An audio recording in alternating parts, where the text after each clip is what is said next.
Madame, monsieur, bonjour. Notre invité du jour est ingénieur polytechnicien et membre fondateur de l'association des climato-réalistes. Christian Gérondeau, bonjour. Bonjour. Merci d'être avec nous sur TV Liberté. Vous venez nous présenter votre dernier ouvrage, Climat, la grande manipulation, paru aux éditions de L'Artilleur. Évidemment, il est question de climat. Ma première question est simple, est-ce une grande mascarade, cette question du réchauffement climatique ? C'est une question qui mérite qu'on la regarde de près. Parce que vous avez mentionné le titre de mon ouvrage, je vous en remercie, mais il y a un sous-titre. CO2, catastrophe ou bienfait? Alors, pour tous ceux qui nous regardent et qui nous écoutent, la réponse est évidente. Le CO2 est une catastrophe. Ça fait 30 ans qu'on nous répète qu'il faut réduire les émissions de CO2, sinon le climat va changer, on va multiplier les tempêtes, les races d'animaux vont disparaître, etc. Et dans ce livre, j'explique qu'il y a une autre manière de voir les choses, c'est de voir les côtés positifs du CO2. Il y a, c'est vrai, de plus en plus de CO2 autour de nous. Mais pourquoi est-ce qu'il y a de plus en plus de CO2 dans l'atmosphère?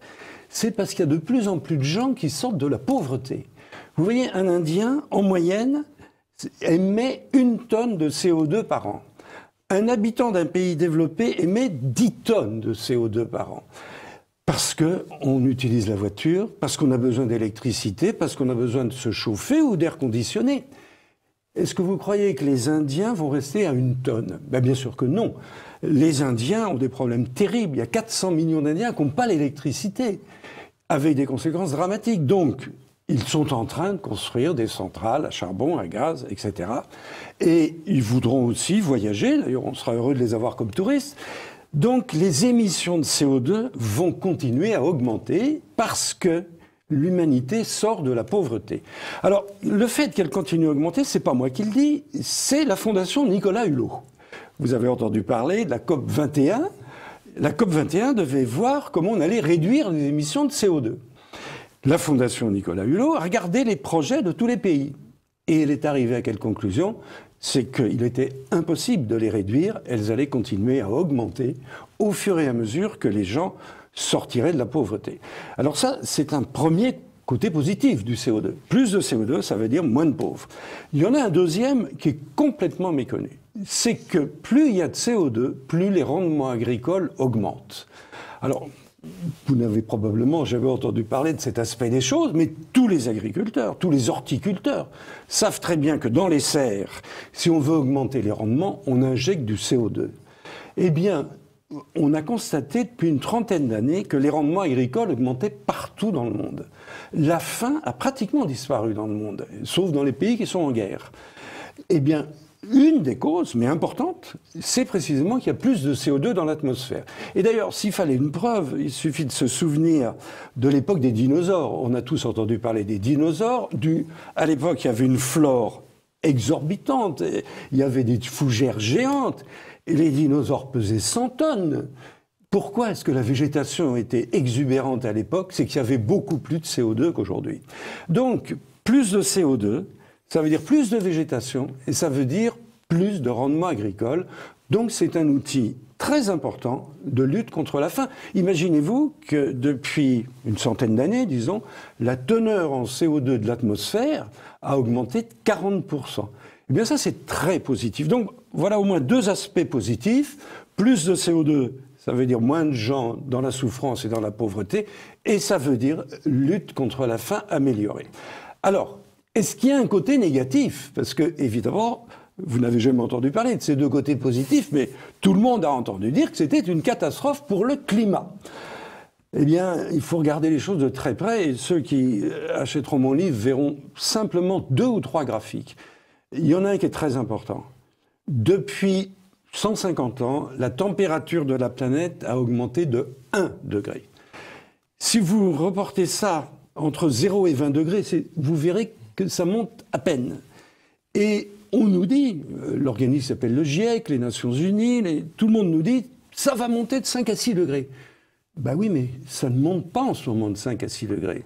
C'est vrai qu'il y a eu des records de température battus il n'y a pas longtemps, parce qu'il y a eu un phénomène qu'on connaît qui s'appelle El Niño, qui fait que périodiquement la température monte.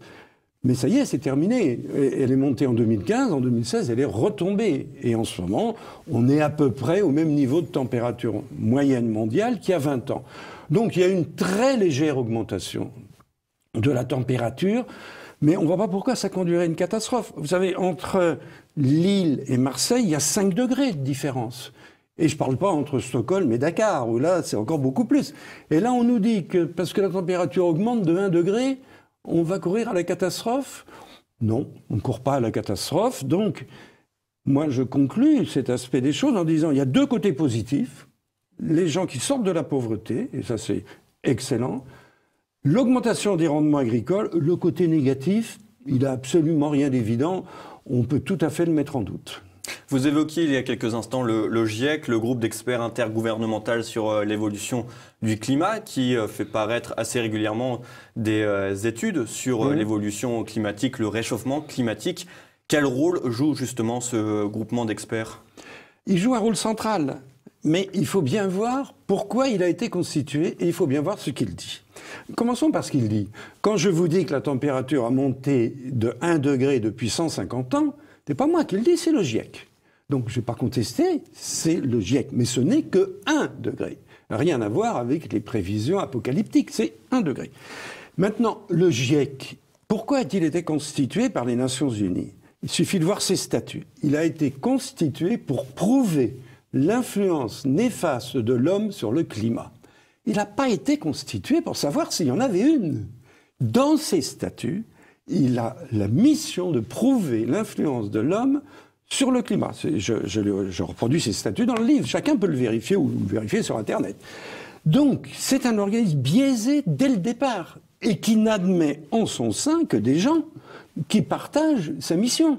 Et sa mission, c'est de prouver qu'il y a une influence négative. Il ne peut même pas faire le contraire puisque c'est dans ses statuts. Alors, en réalité, cet organisme est un organisme biaisé. Les gens qui le dirigent ne sont pas des scientifiques, contrairement à ce qu'il fait croire.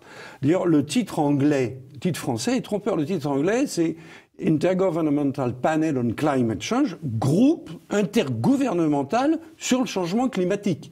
Mais ce n'est pas un groupe d'experts, puisque l'organisme dirigeant du GIEC, c'est 30 personnes élues par 30 pays différents.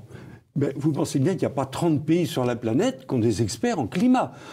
J'aime bien le Zimbabwe ou le Paraguay. Ils ont des représentants au GIEC. Ils n'ont jamais eu un expert en climat. Donc c'est un organisme politique qui fait croire qu'il est scientifique et qui en réalité utilise les rapports de scientifiques pour leur faire dire tout à fait autre chose que ce que ces rapports disent vraiment. Ça aussi, c'est quelque chose que je montre dans mon livre, c'est extraordinaire, le trucage. On part de documents scientifiques tout à fait corrects, et on en déduit des communiqués à la presse qui disent le contraire de ce qu'il y a dans les documents. Justement, quel est l'intérêt de l'ONU qui pilote justement le GIEC? C'est beaucoup plus que l'ONU. Il y a beaucoup d'intérêt. Mais on va partir d'un côté positif des choses. Il y en a qui sont beaucoup moins négatifs. Il y a des gens qui ont beaucoup d'argent à gagner, hein, mais énormément d'argent à gagner. Bon, mais là, je parle de ceux qui, a priori, sont sincères. L'ONU, les gouvernements, etc. C'est qu'on leur a fait croire, et ils le croient, qu'ils vont sauver la planète. Donc, si vous voulez, vous êtes l'ONU, qu'est-ce que vous pouvez faire d'utile? Alors, il y a quand même des choses très utiles que fait l'ONU quand il y a des conflits armés, c'est de s'y opposer, de ramener la paix. Mais là, on a fait croire aux responsables successifs de l'ONU que la planète était en danger et qu'eux seuls pouvaient sauver la planète. Donc, ils sont sincères.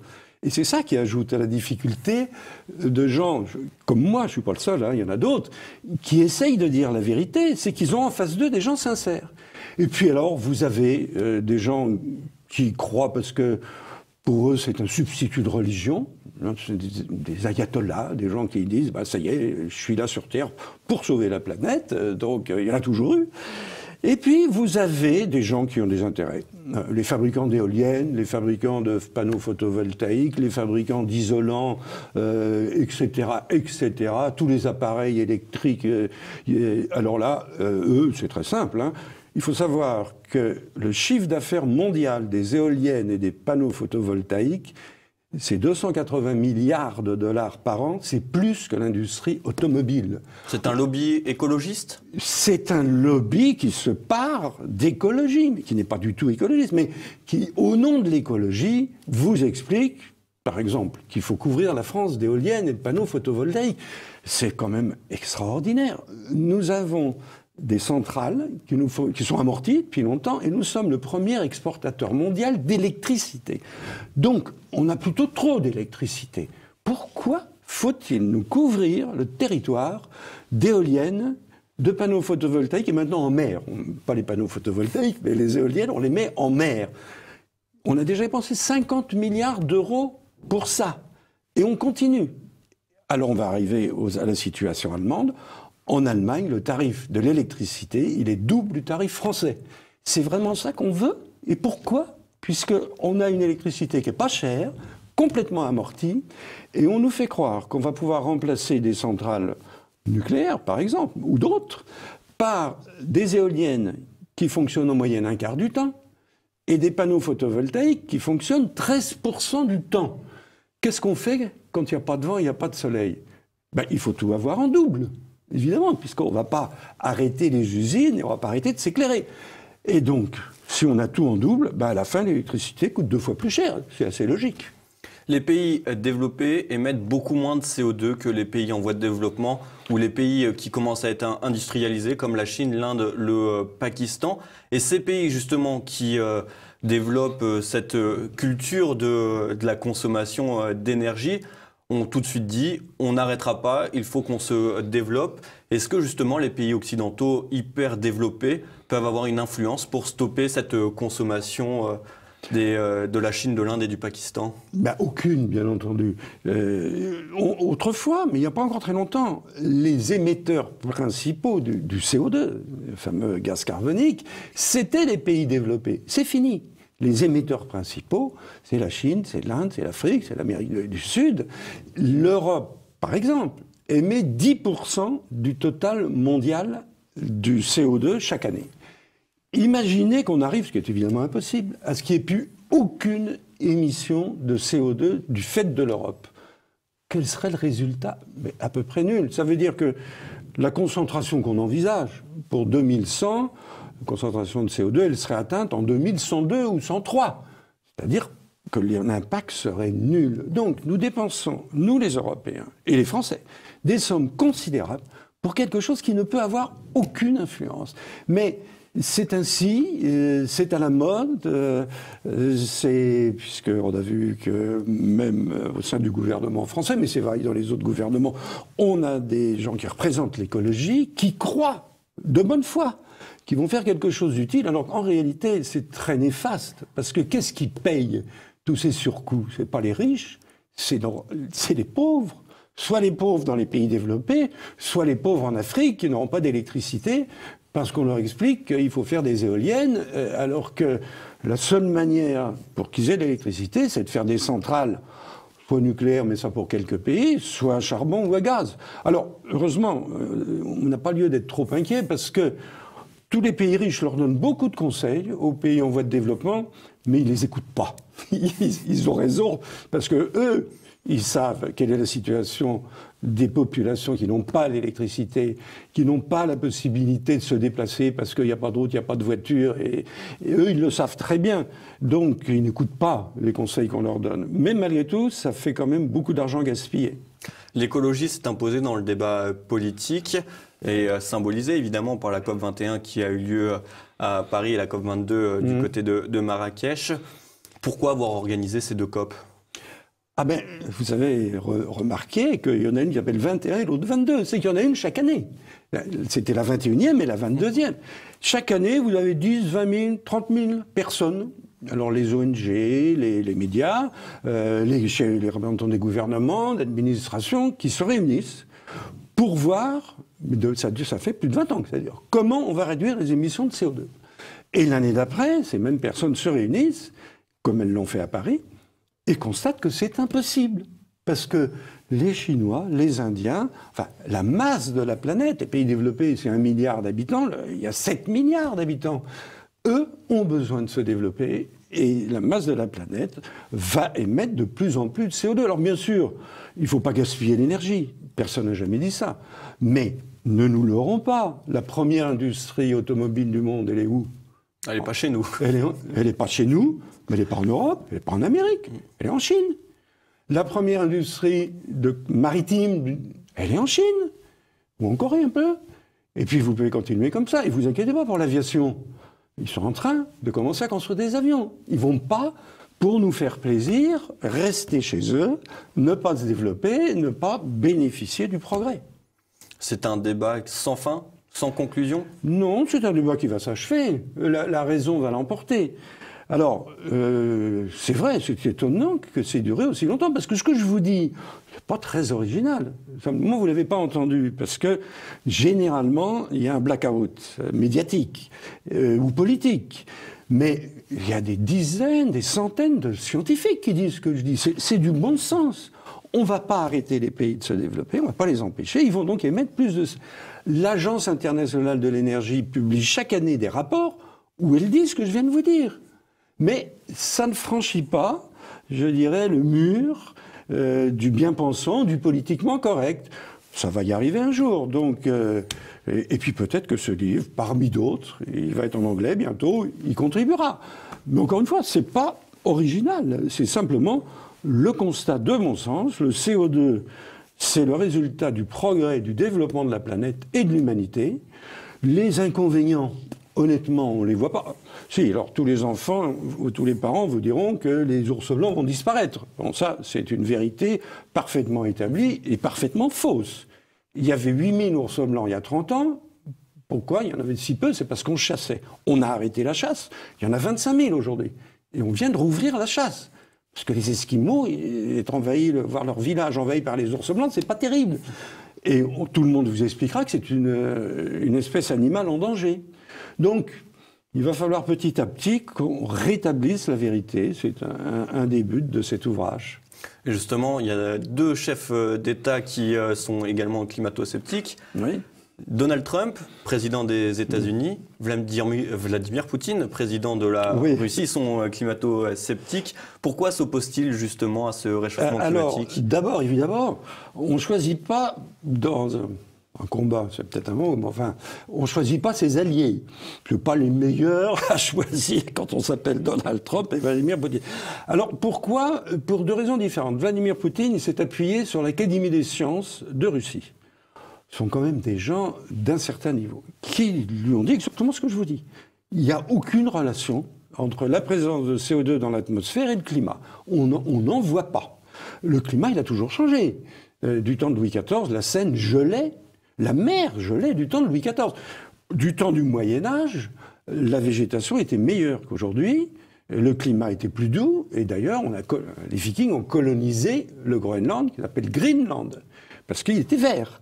Donc le climat a toujours changé, rien à voir avec le CO2. Il n'y avait pas de voiture au Moyen-Âge. Hein. Donc ça, c'est ce qu'ont dit les savants soviétiques à Vladimir Poutine. Ils lui ont dit, mais il n'y a rien, et nous avons posé, ont-ils dit, 10 questions au GIEC pour comprendre sur quoi il se basait. Nous n'avons jamais pu obtenir une réponse sur ces 10 questions. Donc Vladimir Poutine n'y croit pas une seconde. Et Donald Trump n'y croit pas pour une autre raison. C'est que autant en Europe, tout le monde croit à ce mythe du réchauffement climatique dû au CO2. Pas aux États-Unis. Aux États-Unis, la population est partagée en 2 de manière très nette. Les démocrates, qui avaient comme chef de file Obama pendant qu'il était président des États-Unis, pensent comme les Européens que le réchauffement climatique est dû aux activités humaines. Mais les républicains ne y croient pas une seconde. Et Donald Trump est républicain. Mais les républicains ont des tas de scientifiques avec eux, qui sont professeurs à Harvard, au MIT, et qui leur disent ce que je vous dis. Ce n'est pas prouvé du tout. Par contre, ce qui est prouvé, c'est que si on veut empêcher les émissions de CO2, ça va vous coûter très cher. Vous allez être obligé d'avoir de l'électricité que vous allez payer le double. Vous allez être obligé d'avoir des voitures avec des moteurs électriques. Ben, les moteurs électriques et les batteries, ça vous fait des voitures très chères. Et Pourquoi est-ce qu'on en vend un peu? C'est parce qu'on les subventionne. C'est donc le contribuable qui paye, que ce soit aux États-Unis, ou que ce soit en France, ou que ce soit en Norvège, ou ailleurs. Donc, ils ont réussi, les scientifiques américains, à convaincre le Parti républicain que tout ceci était un mythe. Et Donald Trump partage cette opinion. Encore une fois, on ne choisit pas ses alliés. Je ne sais pas s'il ira jusqu'au bout, parce qu'il hésite, il a tellement de problèmes en ce moment, à se retirer du traité de Paris. Mais il ne changera pas d'avis pour autant. Et ce qu'il a fait, c'est qu'il a arrêté toutes les subventions, en disant ça ne sert absolument à rien. Nous avons de l'énergie qui n'est pas chère. Ils ont notamment le gaz de schiste qu'on n'a même pas le droit on n'a même pas le droit en France de savoir si nous en avons. C'est interdit de faire des trous d'exploration pour savoir s'il y a du gaz de schiste. Le gaz naturel et le pétrole, maintenant le pétrole de schiste, les États-Unis en rengorgent. Ils ont donc un avantage compétitif par rapport au reste du monde. C'est une énergie extrêmement bon marché. Eh bien, nous, si nous continuons, on aura une énergie de plus en plus chère. Ça se traduira bien entendu par des délocalisations d'emplois. Il faudrait peut-être réfléchir. Justement, ce remplacement du pétrole, du charbon ou du gaz, est-ce que c'est envisageable par justement le gaz de schiste Le gaz de schiste, c'est une variété de gaz naturel. Il est possible, on ne sait pas aujourd'hui, mais il est possible qu'on en ait beaucoup en France. Les Anglais viennent d'en découvrir chez eux. Et eux, ils ont dit qu'ils allaient l'exploiter. Ils ne sont pas fous. Nous, on n'a même pas le droit de faire des forages pour savoir si on a. Mais le gaz de schiste, c'est du gaz naturel. Non, qui peut tout à fait remplacer le pétrole ou le gaz naturel, l'autre gaz naturel. En revanche, ce qui est certain, c'est qu'on ne peut pas remplacer du pétrole, du charbon ou du gaz naturel par des éoliennes et par des panneaux photovoltaïques. Les éoliennes, ça marche un quart du temps. Les panneaux photovoltaïques, 13%. Et qu'est-ce qu'on fait quand il n'y a pas de vent et quand il n'y a pas de soleil, puisqu'on ne sait pas stocker l'électricité? Et le stockage de l'électricité, ça changerait les données du problème. On ne sait pas le faire. Depuis que Volta a découvert la première pile électrique exactement en 1800, on cherche. On l'a toujours pas trouvé, à mon avis, c'est pas demain qu'on trouvera, parce que dans 1 kilo de batterie, vous mettez 50 fois moins d'énergie que dans 1 kilo d'essence. Maintenant, si on se projette un petit peu plus loin dans le temps, il y a les études et les graphiques dans votre ouvrage sur 2100, avec cette augmentation d'1 degré de température. Est-ce qu'on peut envisager un changement réel climatique ? Un changement climatique réel dans la durée? Il y en a eu dans le passé, bien entendu. Quand on est passé de l'ère glaciaire à l'ère que nous vivons, que nous avons la chance de connaître, qui est l'interglaciaire, il y a 12 000 ans. Il y a eu des changements massifs de température. Il y en a toujours eu. Mais, bien entendu, ce n'était pas lié au CO2 produit par les hommes. Mais il y a quand même un réchauffement climatique. Le réchauffement, il est de 1 degré. Mais maintenant, vous pouvez prendre de Paris, vous êtes beaucoup plus jeune que moi. Mais qui peut parier? C'est savoir si dans 20 ans, il n'y aura pas un réchauffement plus fort, si la température ne resterait pas ce qu'elle est aujourd'hui, ou si ça ne baissera pas. Attendez, nous avons des revues, des pleines pages, des couvertures de Time Magazine, de Newsweek, qui datent des années 70, où on montre des gens avec de la glace, et le titre, c'est « Nous allons vers une nouvelle époque glaciaire ». En 1970, les gens croyaient qu'on allait vers une nouvelle époque glaciaire. Et ça s'est mis à se réchauffer. Et puis, depuis 20 ans, ça se réchauffe pratiquement plus. Personne ne peut vous dire si ça va se réchauffer ou si ça va se refroidir. Ce qu'on peut dire avec certitude, c'est qu'il n'y a aucune preuve qu'il y ait une influence du fameux CO2 sur la température. Les deux courbes n'ont rien à voir. Il y a de plus en plus de CO2. Et ça fait maintenant une vingtaine d'années que la température moyenne de la Terre ne bouge plus véritablement. Donc la fonte des glaces, on ne peut pas la prouver que le CO2 a un impact sur cette fonte. On ne peut certainement pas prouver que... on peut, puisqu'il y a un réchauffement, je vous ai dit, de l'ordre de 1 degré, voir qu'effectivement les glaciers reculent. Mais les glaciers, ils ont toujours passé leur temps à reculer, à avancer, à reculer, à avancer. Quand les glaciers alpins reculent, on découvre à l'endroit dont ils sont partis, là où ils ne sont plus aujourd'hui, des ruines de bâtiments du Moyen-Âge. Ça veut dire quoi? Ça veut dire qu'ils étaient encore plus courts vers l'an 1000. Ils ont toujours avancé, reculé. En ce moment, ils reculent, ce qui est normal, puisqu'il y a un très léger réchauffement de la température depuis un peu plus d'un siècle. Merci beaucoup Christian Gérondeau de nous avoir présenté votre dernier ouvrage Climat, la grande manipulation. C'est paru il y a quelques jours aux éditions de l'Artilleur. Merci beaucoup Christian Gérondeau. Merci.